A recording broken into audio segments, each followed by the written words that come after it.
Okay, looks like we're live. Awesome. So, hi, welcome to Let's Talk About Sex. I'm Jerome Nichols, host of this show. And I tell you the intro a little weird, but I'm going to let it go this time. I always have a very specific intro, but maybe I should be a little less scripted. Anyways, hi, today, welcome to Let's Talk About Sex, the show where we talk about sex. And today we're here with Andrew Guzman, who is a disability, he just told me what's his right, and I put it down. Disability awareness consultant, podcaster, and he also says that he goes by a crippled content creator, which I think is kind of dope. So why don't you tell people a bit about what that means? What you do? Awesome. Hello. First, let me just correct you. My last name is actually Andrew Gurza. So close. Gurza. Sorry. So close, but so wrong. So, it's Andrew Gurza. I am a disability awareness consultant. I am a podcaster.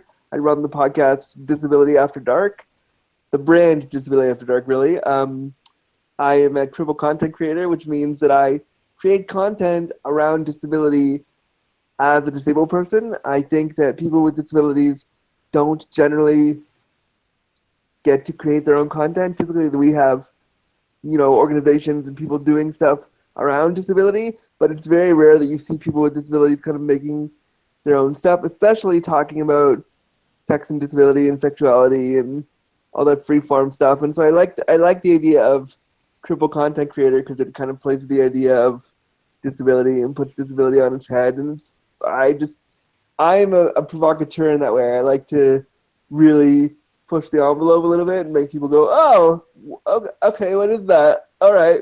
So it's a fun little label that I've kind of adopted to basically say that as a disabled person, I create my own content around whatever it is I'm talking about disability. Now, why is it that there aren't a lot of disabled people creating their own content about their own lives? I think that there are. I just think that we've heard it before. We've talked about access. We talk about barriers. I think it's happening more and more with, and I know I just said there weren't a lot of us. There are, I think, a lot of us, but there's a handful of us that are getting the recognition for doing the work. And I mean, there are people on YouTube doing a whole bunch of cool stuff around disability. There are people running podcasts. The Accessible Stall podcast is one of the ones that's really good if you want to hear a good podcast around disability stuff. But there's only a handful of us, so crippled content creators, which is something that I'm going to be also launching as part of the work I do. I want to help other people with disabilities who have a dream and have an idea and have realized that disability is part of kind of their niche and want to make it their thing. I want to give them a platform to help them create something and help them create a brand and help them create a name. Basically, my overall goal with all the work I've ever done around disability is to bring disability into popular culture and give it like a fun, fresh way to look at it, a different way to look at it. I think, like I said, I think people are creating. I just think they need more exposure, and I want to help them do that. Okay. Well, when it comes to sexuality, you mentioned that there's like a dearth of people talking about sexuality. Now, I know that in popular culture and in the culture of people like me who aren't turning off their doggone phones, it's not really a topic of discussion ever. Like it never comes to our minds because I wouldn't even know what to think about, what to consider. I guess the most I've ever considered about it so far is that yes, if the possibility ever came up where there was a quote unquote disabled person in the way that you usually think about them, where there's some sort of physical disability, I would be willing to date them or something, or see where it goes. But I haven't thought about it any further than that. Like what are we talking about? What are the things that we need to be considering and thinking about when it comes to those sorts of things? I mean, I think the first thing we need to consider is that everybody fucks. Everybody fucks. That's the first thing that we need to consider. Is that everybody gets it on, and that's so cliche, but it's true. Also, I think the big thing that we need to consider when we talk about sex and disability, and something we often gloss over, because typically when we talk about sex and disability in pop culture, and it's happening more and more now, but when we do, we only talk about the how it happens and how do you fuck and how. So we're really hung up on the mechanics of how this person who we assume is disabled and assume is unable, how does this person fuck? What we're forgetting is, we're forgetting to ask the question, how does sex and disability feel? So the things you need to consider is that even though I'm a disabled person, I have emotions that I attach to the sex that I'm having, like we all do. But because my experience as a disabled person has been, different, and there's been I've gone through a lot of rejection, a lot of, invisibility given my status as a disabled person. People often forget that we as disabled people feel the sex we're having, and we feel it sometimes, at least in my case, a lot deeper and a lot more raw than I think the average person might think we do, because it's not just about getting off, it's about the experience of sex as a disabled person. That's true. And I would honestly say that I feel like there's a lot of people who, in the quote unquote non-disabled world, that would be, guilty of not thinking about these things for themselves. So it's easy to think about, or easy to understand why that would not be a common topic if, even I as a sex educator wasn't thinking about certain aspects of like intimacy and the depths of the type of pleasure that I could feel beyond the typical, until I was in my mid. So it's there's a lot to learn for ourselves as well as other people, but it's important to learn about other people so that you can learn about yourself as well, because I'm sure that there's a lot of like tips and tricks and like understandings even that are thrilling in a unique way that would come from a person with your type of experience, I would assume. Yeah. I mean, there is disability. It's a fun roller coaster ride of emotions that you have to just gotta go on. And I think it's okay for people to not think about it, but it's also time that they start thinking about it, because like I say in the work I do, whenever I present and whenever I do a talk and whenever I am in front of an audience, I'll say to the audience, at some point, in some way, disability is going to affect you. You may become disabled tomorrow based on something happening to you. You may get hit by a car when you go on the street right now and then become paralyzed. You may have a congenital issue that you didn't realize you had that's going to cause some life events to happen to you. Or you might bump into the hottest person on the street that happens to live with a disability that you want to get with. At some point, disability is going to impact you, and we need to start having a conversation about that. And I think one of the things I think that the non-disabled community needs to be okay with, because this is a long-winded answer, but it's not PC for non-disabled people to be afraid of disability. I think so many people are like, oh, you can't be afraid of me because I'm disabled. Well, my counter to that is, yeah, you can be afraid, but admit to me that you're scared. Admit to me that it's uncomfortable. Let me know that you're uncomfortable in a nice, kind way. Don't be weird about it, but just, if we're gonna fuck and if I like you, we're gonna hang out, or you want to fuck me, but you're scared and you don't know how. The sexiest thing you can do in that moment is say to me, you know what? I want to try all this, but I have no idea what the fuck I'm doing. Help me out. And that's like, I feel like that comes down to a problem of like people not knowing how to learn, because like the sex is supposed to, and life is supposed to be about learning, and we come up with like new experiences, and we meet new people with different bodies all the time, and we rarely like just openly ask. Yeah, we just don't. I want to know. We just don't open. I mean, now, by openly ask, I don't mean like come up to me and say like, hey, can you fuck? Because I'm not going to answer that question. But if you came up to me and said like, hey, like the sexiest thing a guy could ever do for me is come up to me at a club and say, hey man, I see you're in a chair, like, and I kind of think you're hot. Can we go talk about that? I'd be like, all right, yeah, my pants are off. Let's go in the next room and do things. Because what you're saying to me is you don't know, but you like a guidepost, as opposed to like, I've had guys drunkenly stumble up to me at bars and go, hey, are you paralyzed? And I'll go, no, I'm not. Hi, nice to meet you. Like, where did that come from? Oh, I just, because I saw you were in a chair, I just thought everybody in a chair was paralyzed. and then they'll touch my leg to like see if I'm paralyzed. It's like, excuse me, what? What gave you the right to do that? So, I mean, Whoa! I like that you laugh so hard you dropped the computer on the floor. But There I we go. mean, it's All right. that kind of stuff and that kind of ignorance that is not. That's why so many people, so many disabled people, are angry all the time because they go through this kind of stuff, trying to access things that so many people take for granted.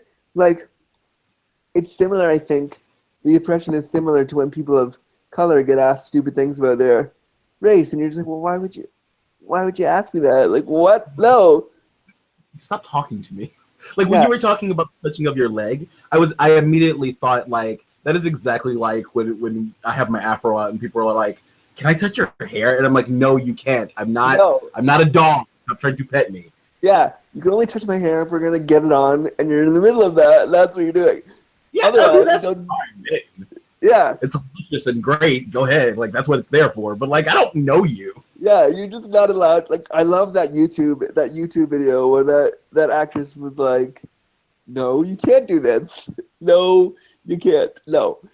Because it's just so it No. was just but that's what happens to disabled people all the time. And that story that I was telling of me being in the club where the guy touched my leg literally that happened to me in real life, and I couldn't believe it was happening. This really good looking guy came up to me in a bar, and I thought we were gonna like go home together because he's touching my leg, and I thought he was like gonna go up and touch the rest of me, and then he was like, "Oh, no, no, no, I was just checking to see you could feel everything," and I just thought, what?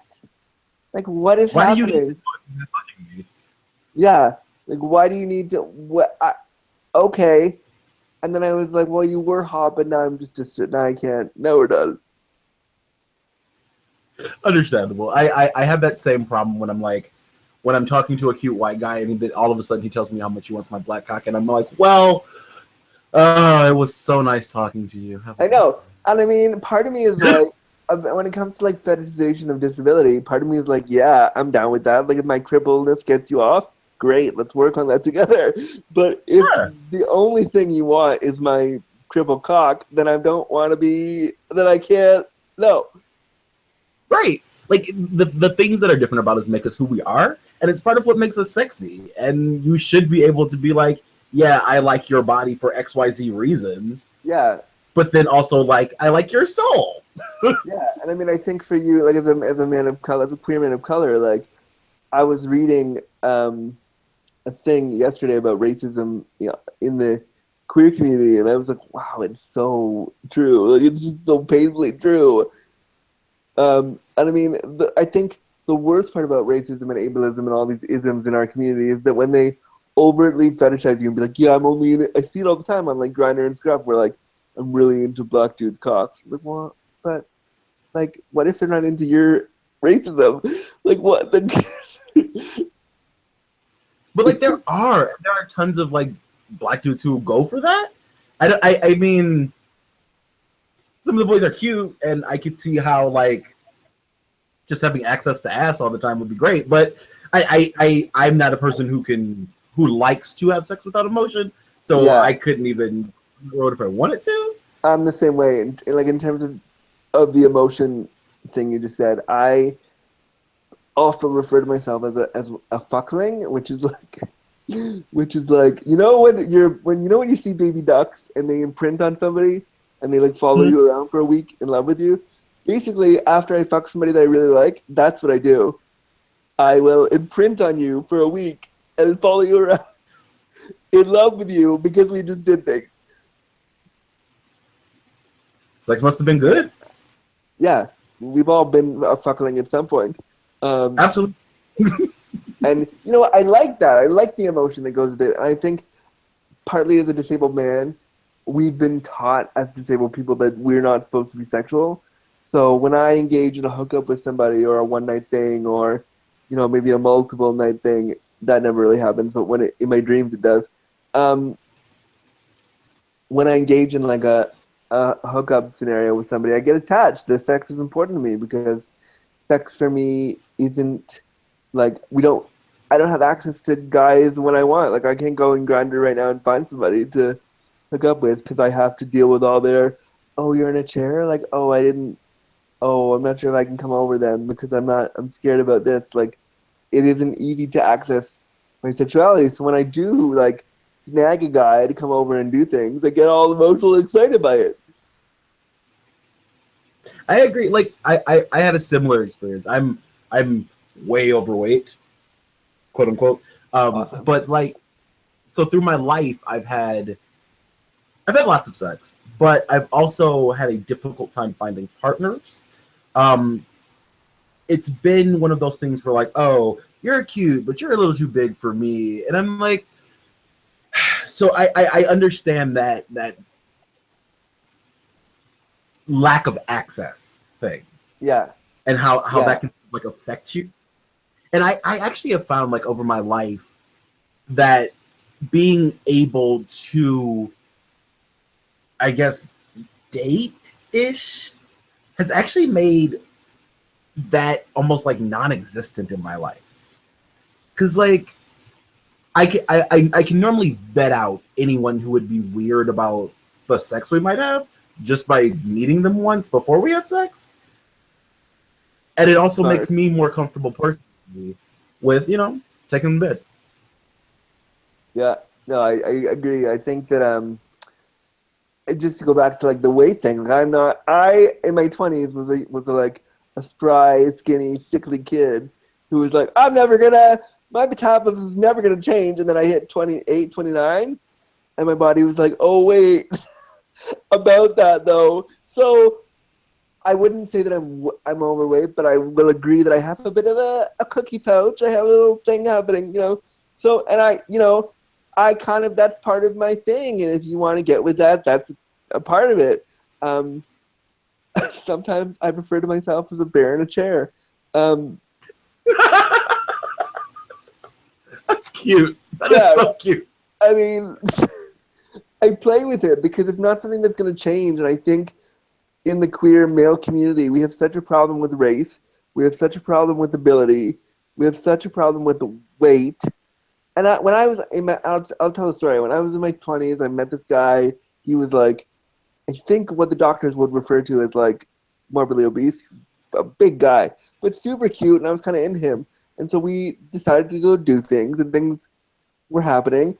And he had to get on top of me. Now, my fear was because I am disabled and can't move myself. My fear was like, okay, you're a big guy. If you get on top of me and something happens to me now, and I mean, it was so horrible. It was like the worst thing I could have thought. And so since then, I've admonished myself for being such an asshole about it. But there was a moment where I definitely was like, oh, what if I get crushed? It's horrible. It's horrible. But that's where that's where my brain went, because I was like, I'm disabled and then I can't move and I can't get out. I'm going to be stuck. It's so new. It's weird. Yeah. So, but I mean, and I had to say to the guy, I was like 22 or 23 when it happened. I had to say to the poor guy, I was like, listen, I don't think we can continue here because I'm worried about this. And the look on the guy's face, I'll never forget how sad he was. And ever since then, I was so angry with myself because I was like, why would you're asking this guy to come and fuck you, and you're disabled, and you're not, you can't accept that this guy's has a different body too. Like, what the fuck is wrong with you? So I pretty much, I mean, and I tell that story because like I've realized over the years, especially within the work that I do as a disability advocate now, how even though you're disabled, you can still be an asshole. Like, even though I've grown out of it, but I have had my moments where I've been such a prick, and you have to kind of just slap yourself and be like, why did you do that? So I'm not immune to the like, oh, you're different from me. I can't deal with that. Yeah, no, totally. I when I was a young 19, maybe, I think I had my first situation where I came across someone who was HIV positive, and we had already set to meet and all that. And then like he told me, and I immediately was like, oh, yeah, sorry about that. And I feel so bad still about that. Yeah, I know. Because like at the time I just didn't know that like it was okay. I didn't know that everything would be fine. And Yeah. and I understand why he didn't say, well, quote unquote, blah, blah, blah, blah, blah, blah. But I also kind of wish he would have. Yeah. Because I might have done it. Probably would have done it. Because he was really cute. He had a really cute ass. I still think about his ass sometimes. Right. I mean, the asses are like the cakes though. The cakes. Right. Right. I get it. Okay. As somebody who can't walk and I can't contort my body into all these awesome pornographic sex positions that I wish I could. So the thing I like to do is to eat ass really well. So I know, I feel your pain. I get it. I understand, like, a nice ass that you could have been all up in and you let walk away because I get it. I'm just like, I'll never get the opportunity. Never again, right? It's like, shit. No, it's like the regret I have in my heart for like that time I gave away my PSP in exchange for a Nintendo DS. I still regret that as well. It's just like bad to say. The hurt is deep, so deep. Mind you, I'm not fucking with you. This is like 2009, and back then I'm just like, oh man, I'm still scarred. You're such a baby, so you're still in your 20s now, hey? Yeah, I'm 27. I just had a birthday. Not 9. Yes, I'm gonna be 30 next year. You're still a baby though. I'm 32, so I feel like an old man. I can't wait till I'm 30 because I've been accidentally saying I'm 30 for like the last year and a half. You can get away with it. It's all right. 29 is basically 30, but then when you actually hit 30, you're like, fuck, I have to do shit with my life. What am I doing? What am I doing? I'm doing shit with my life right now. I'm surrounded by the butters. I've got like orders that need to go out. I got bath bombs over here. I got color experiments over there. I've got a shelf full of inventory. I need to stop. Try some butters. I saw your stuff, but I haven't tried it. I should order some shit. I should send you a sample so you can review it. Please, yes. I will do a review of Disability After Dark reviews the butters. Yeah, totally. Because one of the things about the butters is that I need it to be available to people who need it. That's part of why it's like inexpensive, because I know that people of color need something great and they don't make as much money as white people. I know that disabled people can't, sometimes can't work. People with mental illnesses can't work, but everybody needs toiletries that are worth a damn. Yeah, I agree with you there. I mean, in terms of, like, you were talking about disabled people can't work. That's why, back to critical content creators, that's why I want to do this, because disabled people can work. What they need to realize is that they should capitalize on being crippled, and that's what I'm trying to do, is to use my experience as a disabled man to be like, yeah, I can make money. You want me to tell you about my story? You want me to go do a lecture? Cool, my fee is this. Thanks, bye. Like I'm learning to capitalize on all that, because people, I'm sure, as an overweight black queer man, people want to hear your story too. They're all about, we're in the social justice. What was that? You cut out just a little bit there. They're like, oh, I'm so interested. What's it like being black? Yeah. What's it like being black and gay? Oh yeah, you're also fat. What about? There's so much, and I'm sure I can just see, like, you at a conference having all these people be like, do you want to come up and tell your thing? Like, that's happening to me all the time. People want me to speak all the time for free, and I'm like, okay, so you want me to tell you my most intimate stories, and you want me to share that with you, but you're not willing to. What? No. The answer is no. No.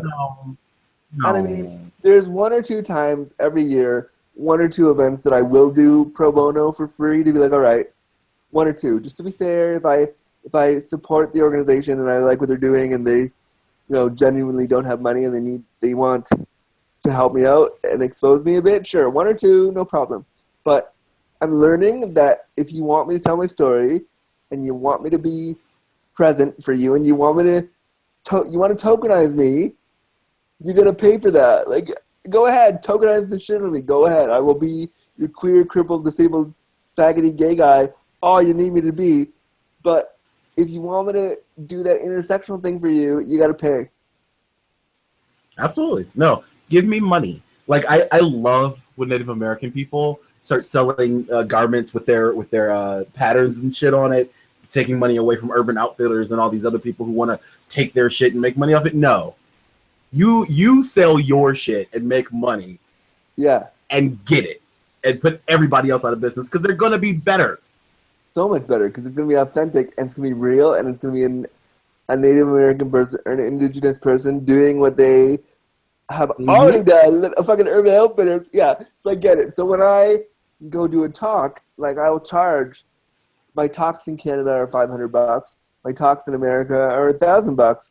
And that's what I do because it's like, you know what? I got to feed myself. It isn't just for me to go buy. It isn't just for me to go buy new shit. It's for me to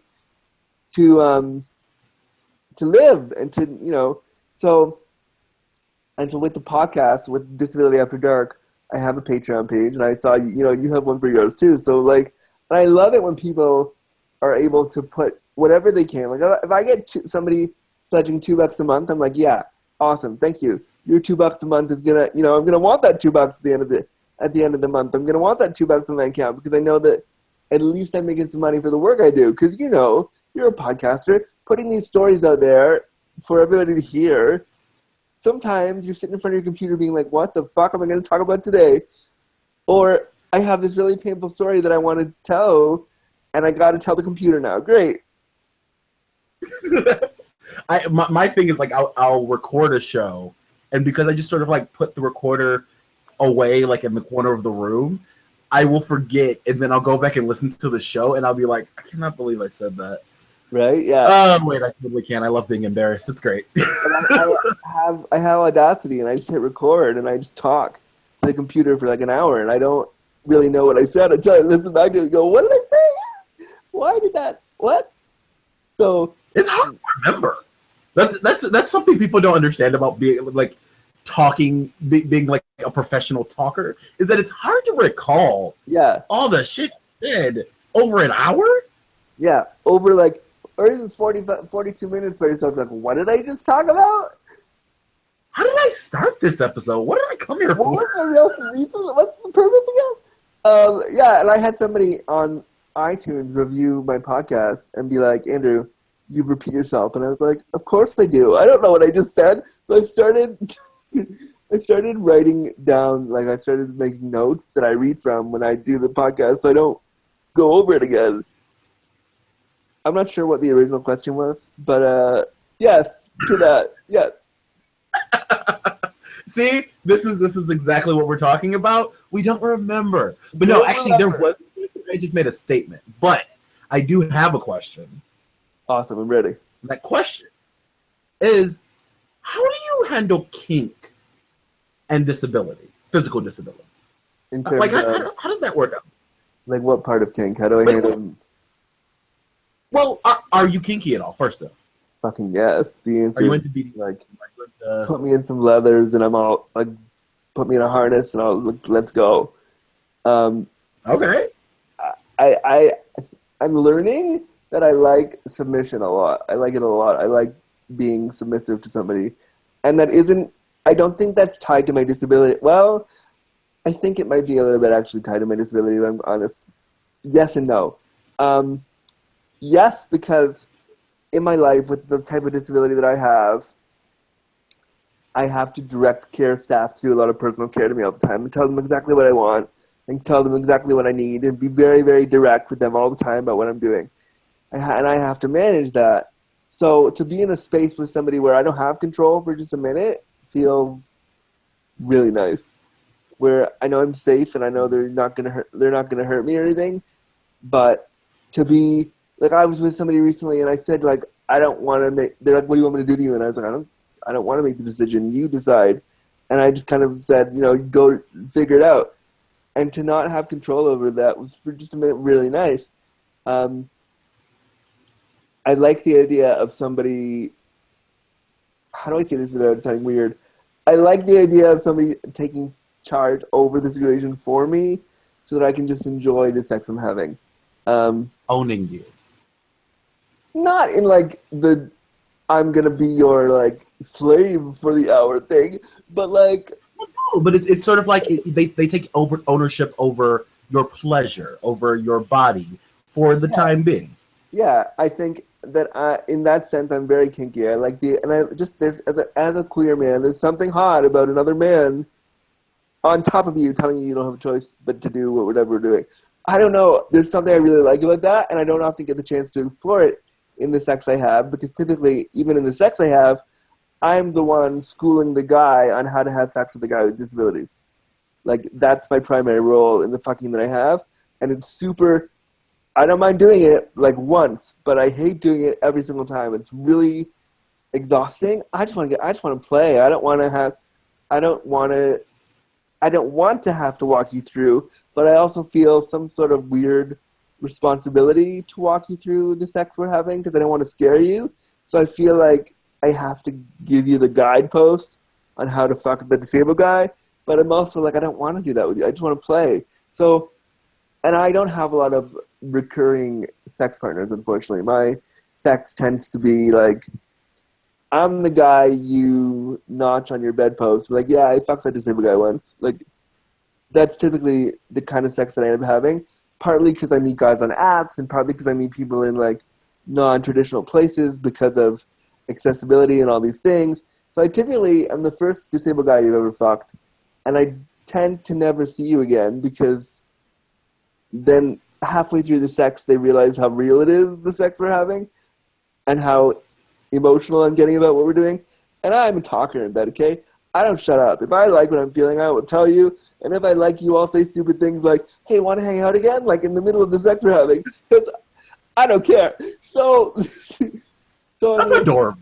I know. I'm kind of adorable. Like, people need to realize that I just want to be loved. That's all it is. And so, like, I'm kinky for when a guy says, like, I had a guy tell me once, we don't hang out anymore, but he told me once during the sex, like, he put his hand on my chest, and I was freaking out, and I was giving him a whole monologue about how I wanted to see him again, and I'm really into him, and he goes, stop for a minute, stop for a second, and I go, okay, what? And he goes, you're safe here, just stop and enjoy yourself. And I was like, whoa, what? I can do that? So, and then I did, but I mean, that happens very rarely. Like, to have somebody stop and say, I want you to just enjoy yourself, that's very rare. I don't know if you have the same experience as a man of color, you know, accessing your sex. Has that ever happened to you, where you like?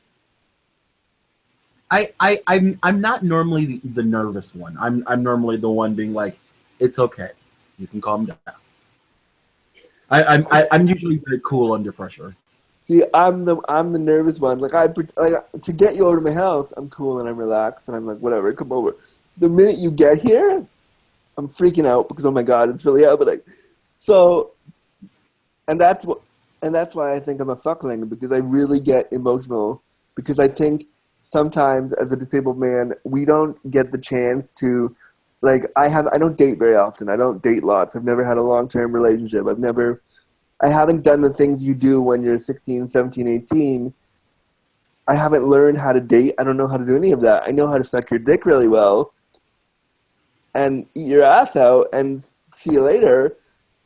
What I tend to end up doing as a disabled man, whether I realize it or not, is to create emotions for myself from experiences where the emotions aren't necessarily that high, but I create that narrative because I want something to hold on to, and I want something to, like, remember, and I don't want it to be just a hookup. My thing is, like, I'm the worst for, if you think you're coming over to just fuck me, actually what you're coming over to do is, like, you're going to fuck me, and I'm going to not let you forget that you ever, like, I'm going to not let you forget that we ever sat down together, because I want it to mean something. And it should. I think this is what a lot of queer men tend to forget. They, like, a lot of us, whether we're queer men or just living in the world, like, sex, yeah, you can go off and have sex, but I think we forget that even if it's a one-night stand, even if it's a hookup, there should be, even in that context, emotions attached to what you're doing. Yeah. It's hard. It's hard living in a very, oh God, now my computer's about to die.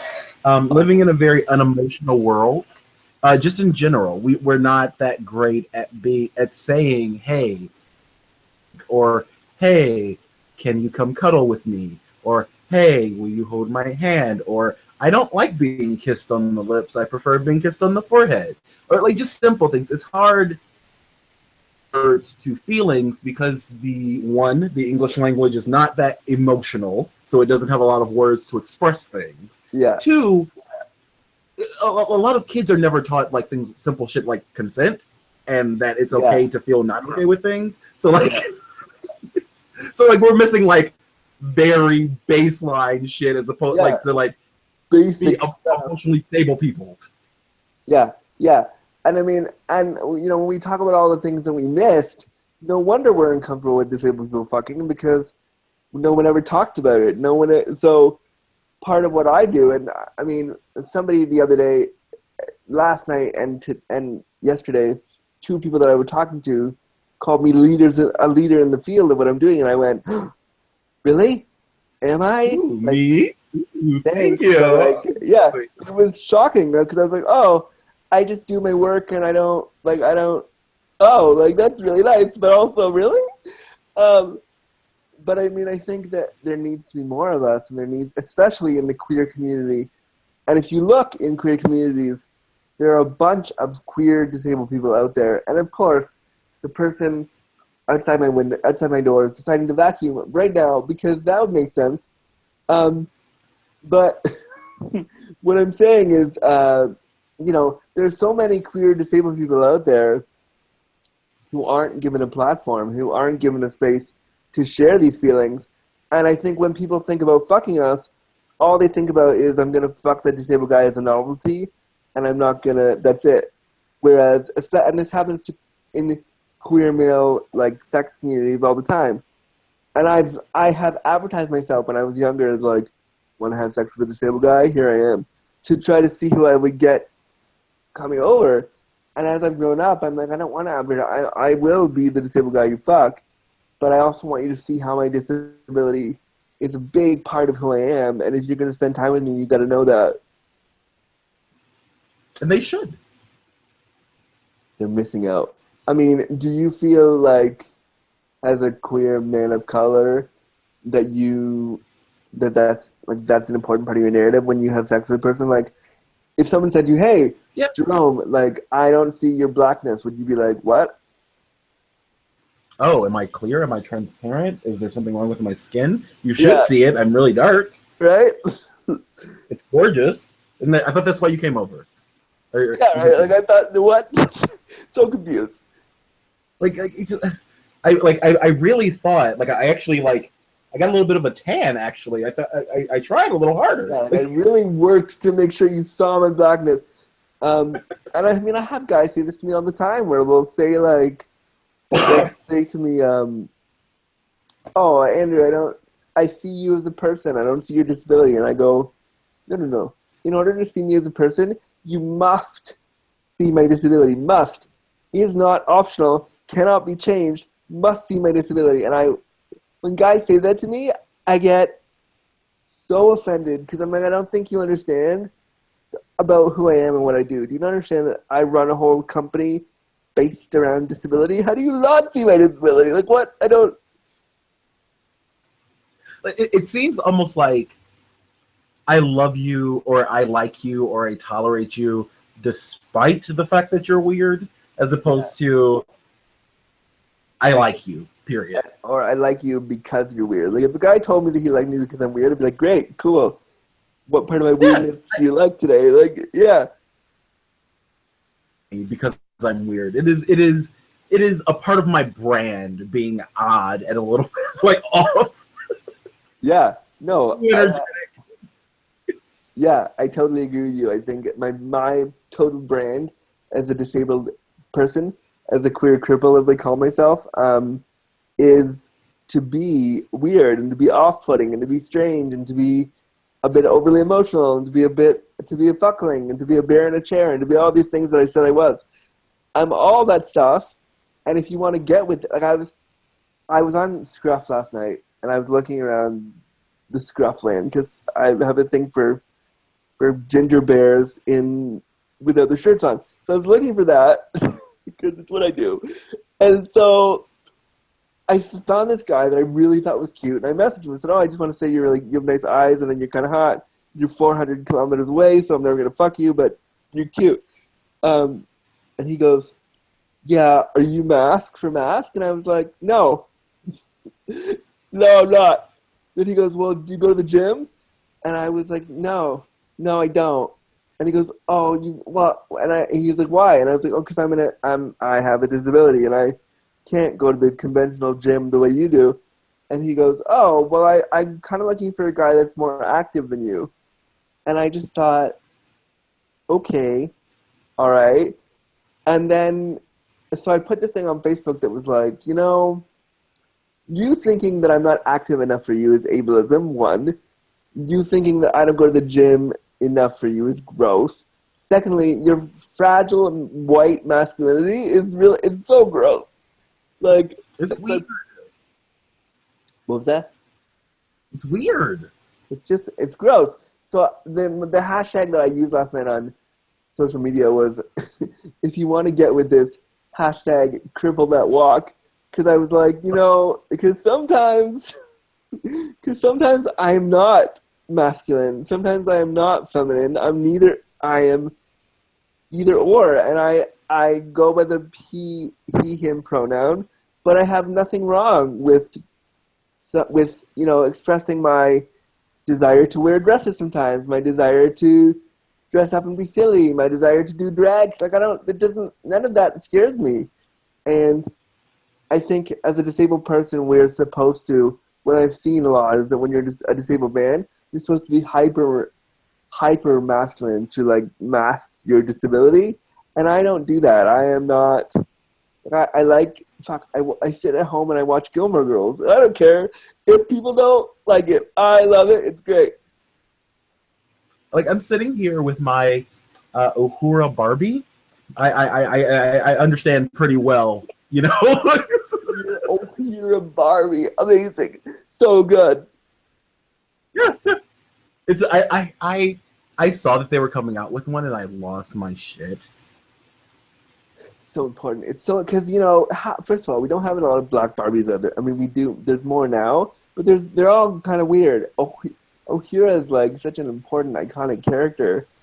Yes, and her outfit is super cute. Hold on. Let me see. I got it. It's actually right here. I'm ready. I'm so ready. Like, her outfit is amazing. So good. I would also like them to bring out an Olivia Pope Barbie, because that would be amazing with the coat. Oh, right? It would be like that. They had a London Calling, London something or another Barbie when I was a kid. That would be an amazing, like, collection of clothing to put on, like, an Olivia Pope Barbie. Yeah, that'd be great. Olivia Pope Barbie, I would lose my shit. Because, first of all, can they bring the scandal back already? Where, like, come on, I know we have to wait for Shonda to hurry up, but, like, nobody cared about the catch. I just want Olivia Pope back on television. Nobody cared about Peter Krause nobody cared. No, not at all. So we went off on, like, 1,000 tangents. That's fine. Perfectly fine. No, okay, so I did actually have a question, like a legit question. Right. Because you said that you get tired of, taking people through the routine of, like, this is how you have sex with me, or this is how I have sex. Would you mind doing that with me as if we were going to have sex? Awesome. So basically you're saying we're going to have sex at some point? We can just save this for later? Yeah. We'll just file this for the... All right. Listeners, I'm probably going to have sex with Jerome at some point, so I'm just going to pretend. So no, if we were going to have sex, when we have sex, notice how I did that? See what I did there? So yeah, I would just maybe sit you down and say, all right, so, like, what do you want to do? Like, what gets you off? And you would tell me. So if we're going to do... I want to cuddle and rub your belly and get my dick sucked and maybe spank you a little bit. All right. All those things are doable. So basically from there, I would say, all right, so I want to get my dick sucked. I want to eat you out. I'd like to make it a little bit. And this is what I call, this whole thing is what I refer to as storyboarding your sex. So I'll sit down with the partner beforehand and like we'll write it out and draw pictures and do. I don't do this often, but when I do with somebody that I actually give a shit about, we'll sit down and we'll talk it out. And then I'll basically say to you, okay, so you wanna suck my dick and spank me, what was the other one? Rub my belly then?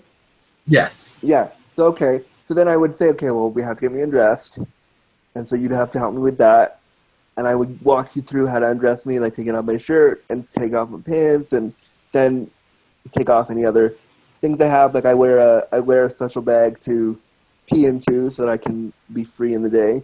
So I would guide you through that, but I would do it in a sexy, playful way. So I would like, okay, so then you take off my shirt, and then you take off my shirt. I would teach you how to lean me forward and take the shirt off, and I would, show you which arm goes first, and I would guide you through all that. But in the middle of that, we'd make out, and then we move on to the next. So I do it in a way that is really comfortable, and then I would say, okay, so we have to get me in the bed. So I have a special machine that lifts me up out of my chair into a bed. So I'd show you how to put that on, and then we put that on, and then we go from there to the bed. And I like the bed, and I talked about this in a recent podcast, because having sex in the chair is fun, but the chair is really cumbersome, and the chair is like form-fitted to my body, and I just want to move. So I would show you how to get me out of my chair, and I'd show you how to take my pants off, and in between, like I said, in between all of that, there'd be some making out, and there'd be some play to make it not so clinical, and then so you want to rub my belly. That's not so hard once the shirt's off. Then you can basically just do that, and then the spanking is not really hard. You just roll me over, and again, I can't really do much, so you'd have to do a lot of the work. You'd have to do a lot of the moving parts.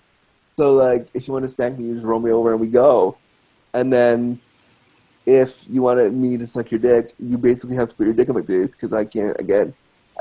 Once I'm in bed, I'm in a position that I like to refer to as the dead turtle position, because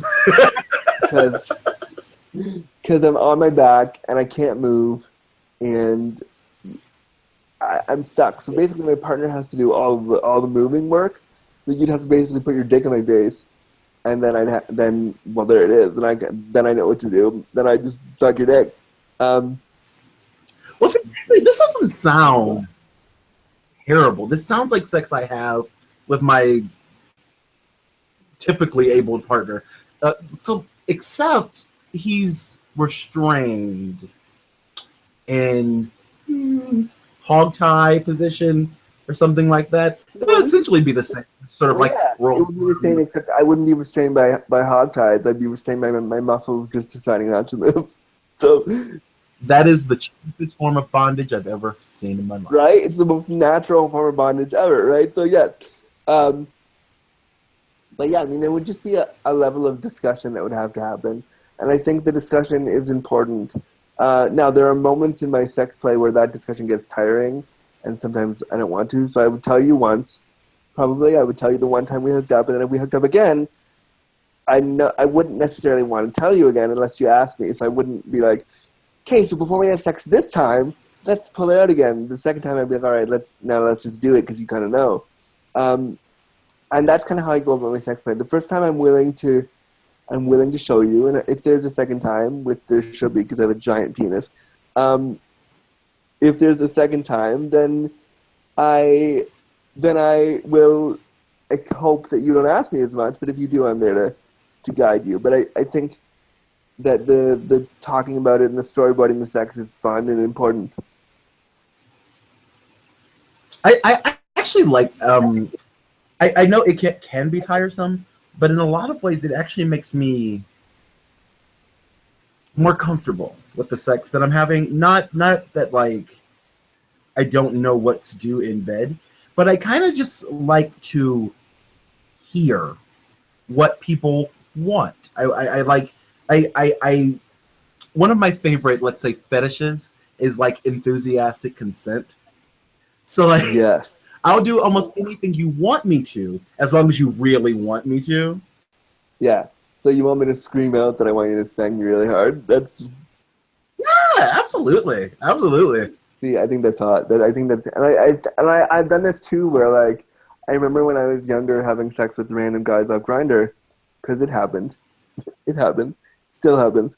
Of course. Having random sex with guys off Grinder in my dorm room. I would tell myself that in order to have good sex, I had to shut up and not speak and not talk and just do whatever.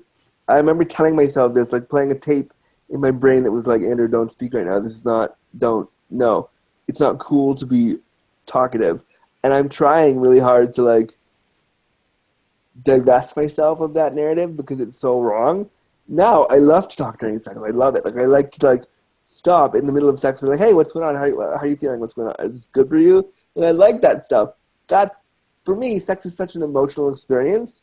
Like, it's all about the emotions. Even if I just met you and I'm only going to suck your dick this one time and I'm never going to see you again, I am going to pretend like we are boyfriends for that whole hour we're together because it's just important to me. And so I like being able to tell you exactly how I feel. Even if I over tell you too many times and it's annoying, I don't care. I like it. I like that enthusiasm. Then again, my partner, my fiance, is a human pup, so he's always very like yay, very excited I about love things in life. puppies. They're so fun. They're so fun. I somebody called me that once, and I really like got attracted to the label of being a pup. But then I was like, wait, I haven't explored the culture enough. So I'd like to. I definitely Give you puppy vibes for sure. What was that? I said you give me puppy vibes. Like you're very, I don't know. It's like this level of like, not even naive, but just sort of like unrestrained energy. Yeah, when it Happy. comes to sex and dudes that I like and people and like I love sex. I think it's such an important part of human of humanity, but especially as a queer disabled man who doesn't have access to it. Sex for me is like Christmas all the time. Like I love it so much. But what I love more than sex is intimacy. Intimacy is so much better. Like I would be okay if you and I hooked up and we didn't actually do anything except made out and like jerk each other off. I'd be fine with that because I'm like, okay, I got what I was looking for, which is more of a connection than, oh, I got you off and I don't know your name. Cool, bye. Like I don't care about that. I don't care about how far you can shoot your comedy. It's great. I'm glad for you, but I'd like to know who I'm doing that with. One of my favorite parts of sex is actually getting to connect with people and sort of like feel them, feel their spirit, feel their emotions. I'm a very tactile person, like in general.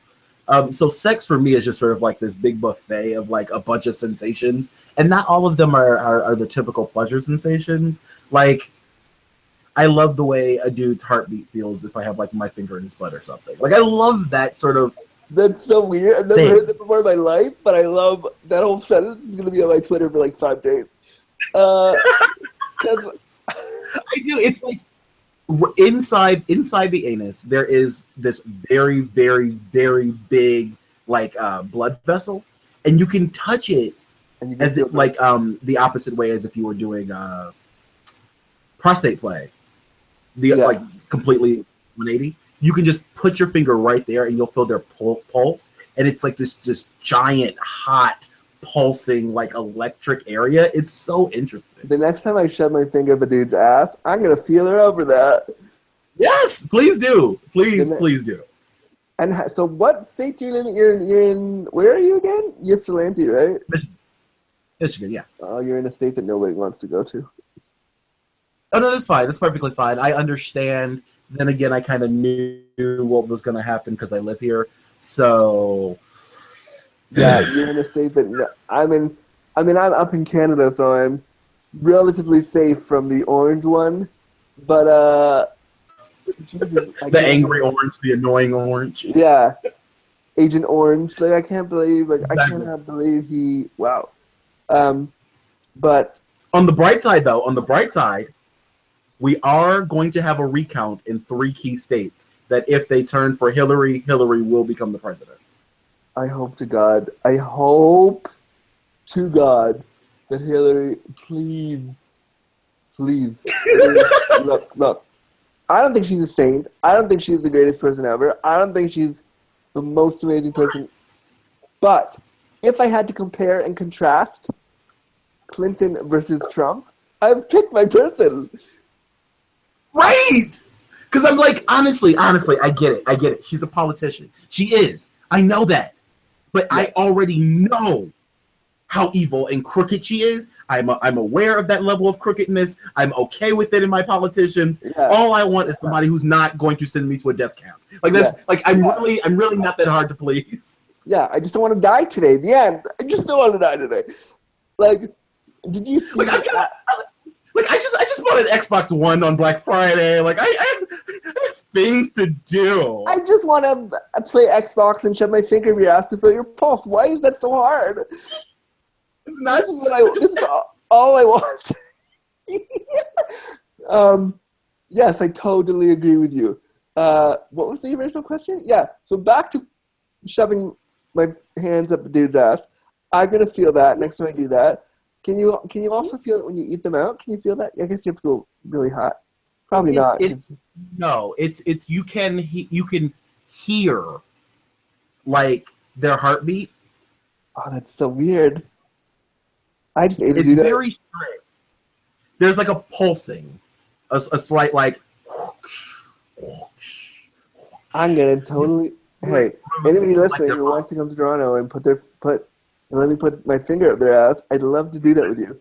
So please contact me. I'd love to be a part of that for you. Absolutely. Let's have a party. Yeah. Let's have a heartbeat ass. An anal heartbeat. I want to do this. I want to do this. If Trump actually gets in, this could be our way of consoling ourselves. Yeah, exactly. Let's have an anal rhythm. Anal rhythm? There you go. Yeah. Anal, what is this called? Anal, what's the heart rhythm called? Anal rhythmia. There you go. Is it? Actually, that sounds kind of cool. That might be a good album title. Anal rhythmia. There you go. Yes. And I hope we keep this part of the podcast. Let's just keep all these rants. Well, absolutely. See, the rants are what make Let's Talk About Sex. Let's talk about sex. Right? Who knows how we got onto Trump? I don't know, but it was great that we did. I honestly think that as much as we can Trevor, Jesus fucking Christ. You know what? This is what I get for smoking too much. If we can get on Trump as much as possible, yeah, maybe we can get him out. That is my hope. My fingers are crossed. I don't know what else to do except just pray and but I'm not religious. I'm not religious either, but man, I'll pray to whoever I gotta pray to get this guy out of office. Like, whoa. What?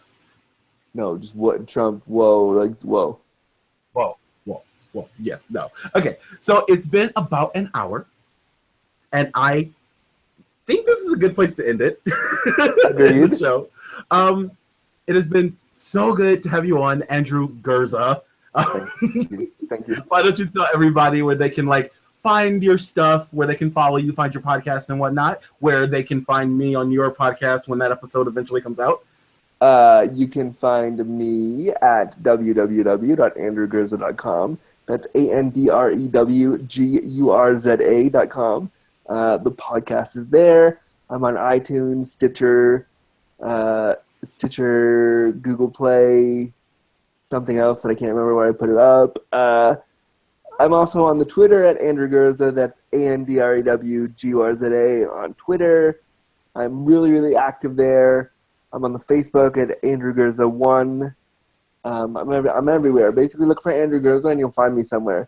But it was so fun to be on Let's Talk About Sex. Such a simple, easy, like, fun conversation. It was so great to be here, and I'm so happy. Well, thank you for being on. It's been a while since I've had a guest, and it's been a while since the audio podcast has been around, but this will actually be the first episode coming out for the audio podcast. Again, episode on the audio feed was like, I've been doing shows on YouTube exclusively in that time. Back to the audio podcast, everyone! Yay! Yay! Audio podcast. Awesome. All right. So Thank you so much for being on the show. I had a bunch of fun. As I said, I'm going to be on your show soon, and I'll let everybody know where that's going to be. If you guys want to get me, though, you can find me at ltsex.com. You can find me on every social media site at Not Jerome Stewart. You can check out my all-new lube and cosmetics and toiletry company, The Butters, at thebutters.com or getthebutters.com. You can also go at JeromeStewartNichols.com, which is my personal website. You can see pictures of me and all sorts of wonderful things. But you can do all that. Thank you so much for watching. I love you all. And as always, keep it sexy. And now we can stop the show. yeah, that was so good though.